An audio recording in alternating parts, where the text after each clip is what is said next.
Iran seizes an MSC container ship. Is the IMO really too slow? And would you want to work on a ship fueled with ammonia? Just some of the topics we'll be discussing in this episode.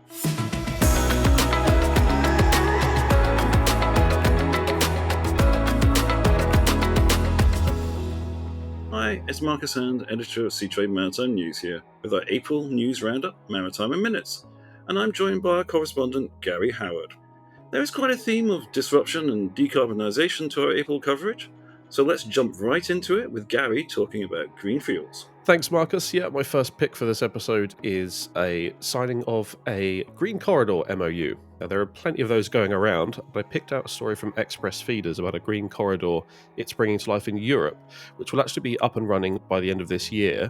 The company has methanol-fueled feeder ships being delivered from the third quarter and a secured green methanol supply from OCI Global. The plan is to run two routes.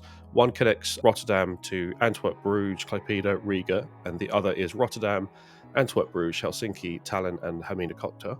There's more on this story in the upcoming Seatrade Global Ports report, where Express told me that green corridors can be a slow process, which I think we're all pretty familiar with. There tends to be a big signing, and then not a lot happens, at least outwardly, for quite a long time.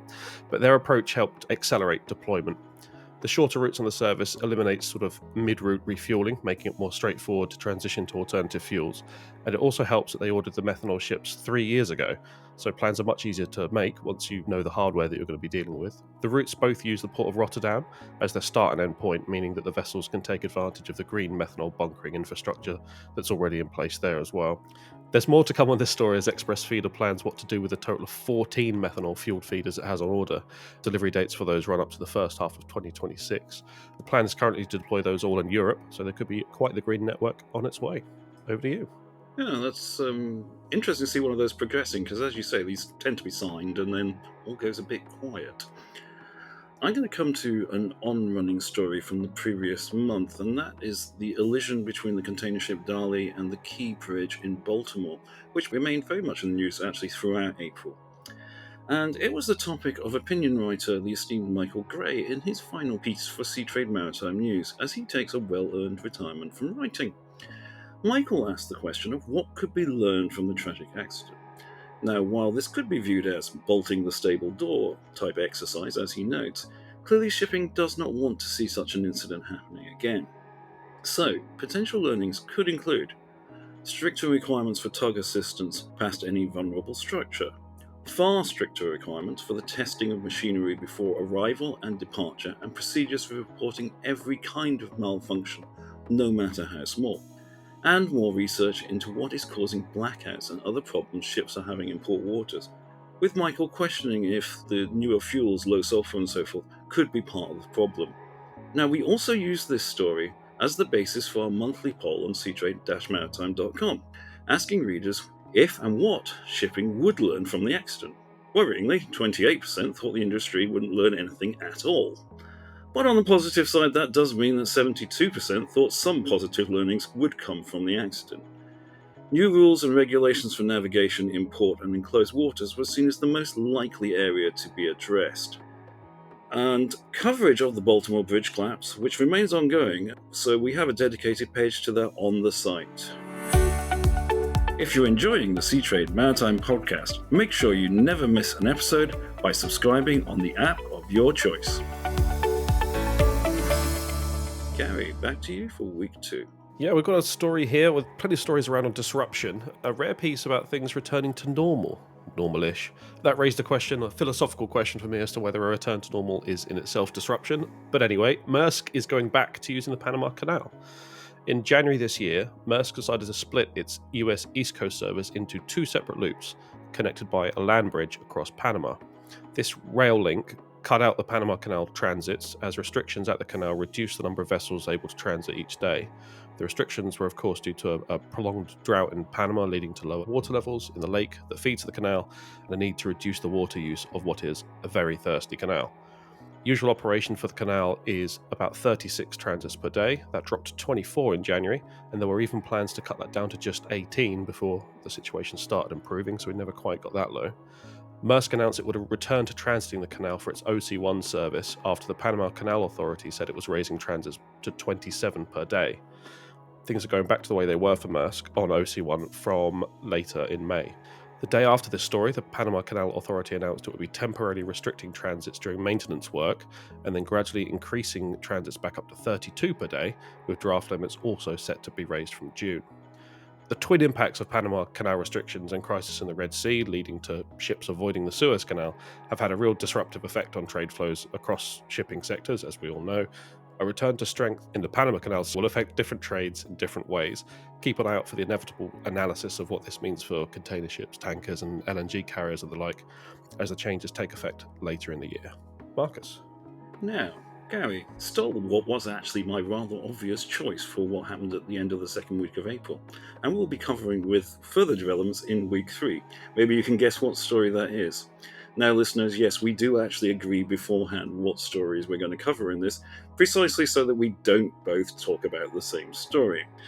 So, the story that I am going to cover is another one about returning to normality, shall we say. And it's one that's been going on long enough now that it's turned into that dreaded term from the pandemic, essentially a new normal. Usually anything but actually normal.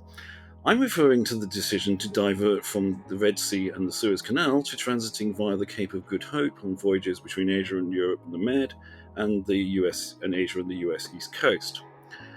The decision whether to divert or not played absolute havoc with container line fixed schedules at the back end of 2023 and into early 2024. But schedule reliability figures released by analyst Sea Intelligence in April that look back on the month of February showed an improvement of 1.7 percentage points from January, up to 53.3% in February. Now, let's be honest, 53% really isn't that brilliant, and it's still 6.9 percentage points lower than the same month in 2023, but at least it's a move in the right direction. Alan Murphy, CEO of Sea Intelligence, commented, "After a tumultuous few weeks in the wake of the Red Sea crisis, some form of normality has now ensued, with round Africa routings now normalising. As the Houthis continue to launch missiles and drones on an almost daily basis at vessels that still do actually transit the Red Sea and the Gulf of Aden, diversions via the Cape of Good Hope look set to be the norm for some time to come." And Gary. Yep, my stolen goods for this episode are the story of the season of the MSC Aries. In case anyone thought that we'd missed that, it happened on April 13th, so it wasn't technically in this week, but I held out to pick out a story that captures some of the industry reaction. On April 19, a group of shipping industry associations wrote to the UN Secretary General calling for a response to the seizure of the vessel. MSC Aries was seized by Iran's Revolutionary Guard in the Strait of Hormuz with 25 crew on board. The ship was then diverted from its course to Iranian waters. Iran said the vessel was seized due to its ties to Israel. MSC charters the ship, but it's owned by Gortel Shipping, a finance company associated with the Israeli billionaire Al Offer. The boarding marks an escalation for ships in the region. The last attempted boarding by Iran of an Israel-linked vessel was a tanker way back in 2021, so it has been a while. Back to this letter to the UN, the associations representing shipowner associations, the cruise industry, ports, transport workers and more asked the Secretary-General to remind member states of their obligations under international law, no doubt a reference to freedom of navigation. The letter also called for enhanced military presence in the region, with missions and patrols to help protect seafarers. Marcus, you wrote another story on MSC Aries based on Vision data, which shed some light as to the ship's cargo. 7 top destinations, there was a total of $90 million in goods on board for those destinations. Turkey topped the list with 514 TEU, with a value of $22 million, while just 21 TEU was bound for Israel with a total value of $3 million. There was some good recent news on this story. April 29, which is just yesterday as we record this episode, Iran said it would soon release the vessel's crew. One Indian seafarer on board has already been reported to have been released earlier this month, and Iran's foreign minister said it considers the release of the crew a humanitarian issue, and that the Filipino, Pakistani, Russian, and Estonian ambassadors have been told the seafarers have access to consular services for release and extradition. So, a bit of good news. And hopefully we will actually be writing about that release happening very shortly.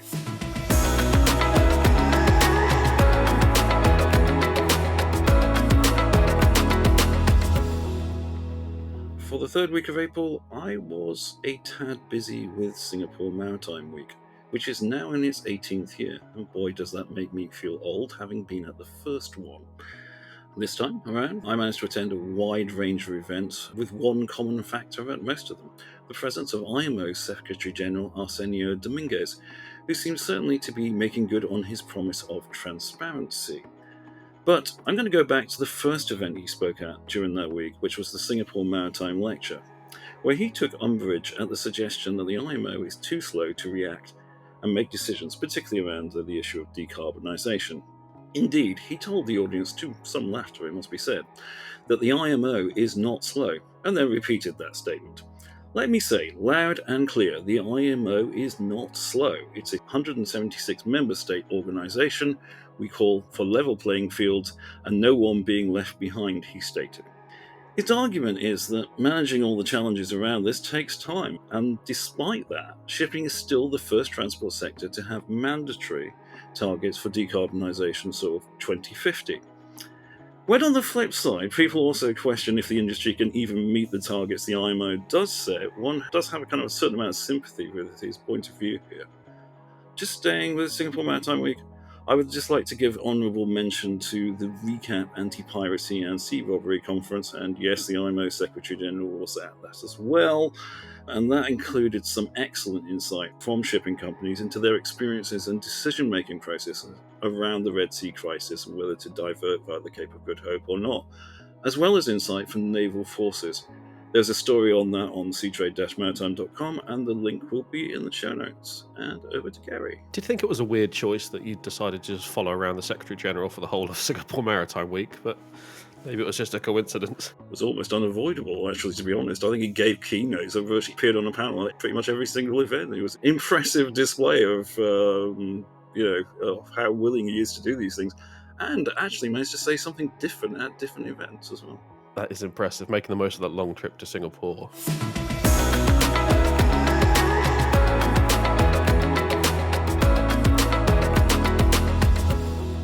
My week 4 pick is combining some of the themes of disruption and emissions reductions that we've covered so far. This piece was by Paul Bartlett, and it covers shipping emissions. This crisis in the Red Sea has led to an increase in carbon emissions from shipping. That's according to Zenetta's Carbon Emissions Index. The Far East Mediterranean route saw a 63% increase in the first quarter of 2024 compared to the same period last year, as ships travelled the extra 5,800 miles on average around the Cape of Good Hope to avoid the Red Sea.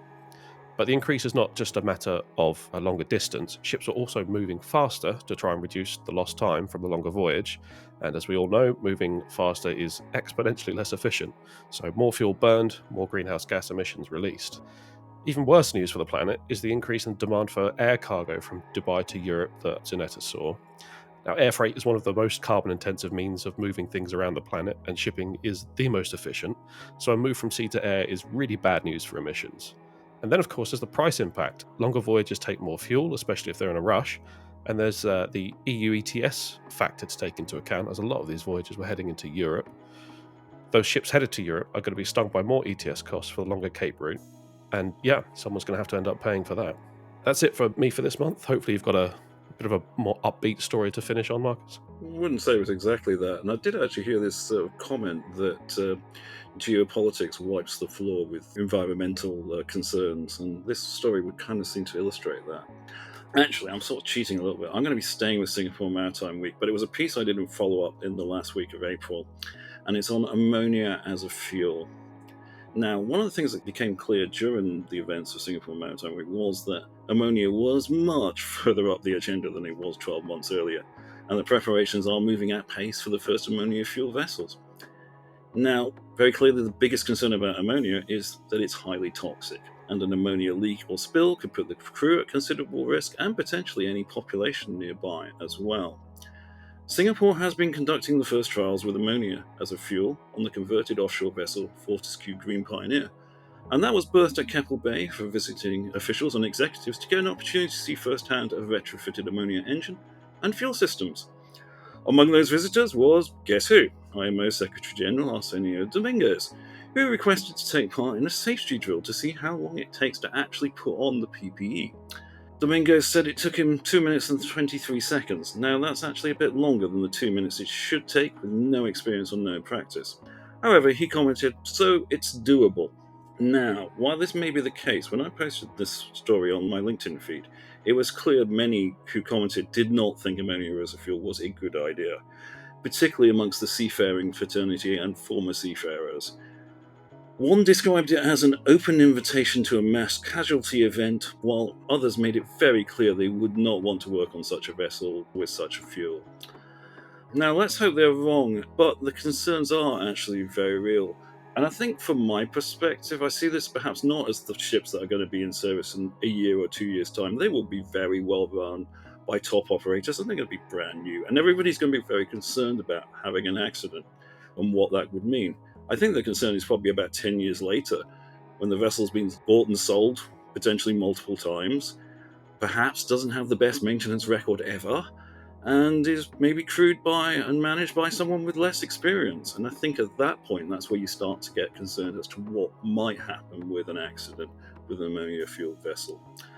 But let's hope that's not a scenario that plays out.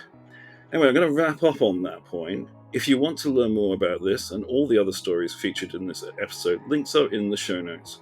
Thank you for listening, and we look forward to joining you on the next episode of the Seatrade Maritime Podcast.